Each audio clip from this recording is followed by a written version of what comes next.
नमस्कार. आज संविधान दिन.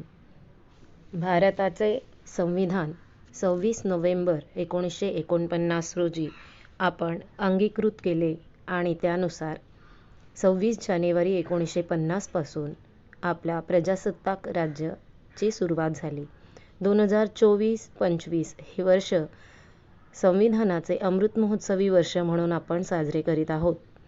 तर या संविधानाच्या उद्देशिकेचे वाचन नियमितपणे प्रत्येकाने करणे आवश्यक आहे.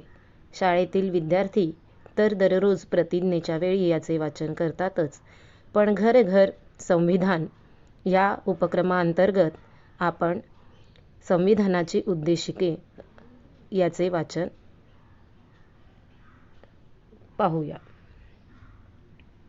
आम्ही भारताचे लोक, भारताचे एक सार्वभौम, समाजवादी, धर्मनिरपेक्ष लोकशाही गणराज्य घडविण्याचा व त्याच्या सर्व नागरिकांस सामाजिक, आर्थिक व राजनैतिक न्याय, विचार, अभिव्यक्ती, विश्वास, श्रद्धा व उपासना यांचे स्वातंत्र्य, दर्जाची व संधीची समानता निश्चितपणे प्राप्त करून देण्याचा आणि त्या सर्वांमध्ये व्यक्तीची प्रतिष्ठा व राष्ट्राची एकता आणि एकात्मता यांचे आश्वासन देणारी बंधुता प्रवर्धित करण्याचा संकल्पपूर्वक निर्धार करून आमच्या संविधान सभेत आज दिनांक 26 नोव्हेंबर 1949 रोजी याद्वारे हे संविधान अंगीकृत आणि अधिनियमित करून स्वतःप्रत अर्पण करीत आहोत.